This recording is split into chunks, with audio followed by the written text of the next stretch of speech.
called and spoken with a medical malpractice attorney, and now the attorney is telling you that he or she is not going to take your case. What do you do next?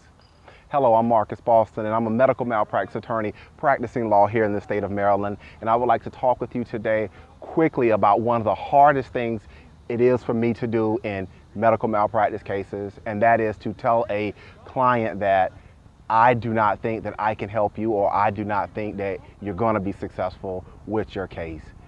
In a lot of these instances, people are really let down when they're told this, and the reason being is because if you're contacting a medical malpractice attorney for these types of situations, something traumatic has either happened to you or a loved one, something very serious. And it's hard to hear someone tell you that they don't think that you have a case.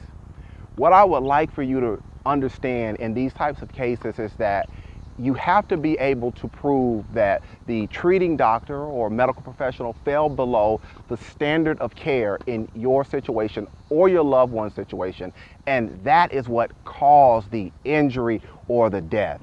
If I can't get a medical expert to conclude that, then you're not going to be successful in court. That case is not going to be able to go far. So if you have a medical malpractice attorney and they're telling you that they do not think that you're going to be successful, more than likely that's what they're getting at. More than likely they're letting you know that their expert is not going to be able to conclude that the treating doctor or other professional fell below the standard of care. Now, before I go, I want to give you some advice as to this situation. If you've had one attorney to tell you that you don't necessarily have a case, don't stop there. You can get a second opinion. Just like in medicine, you get second opinions.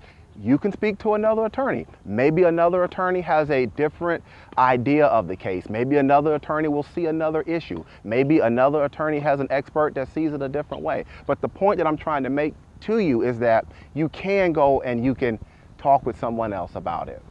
Now, I realize that if you're watching this video right now, you probably have questions and concerns.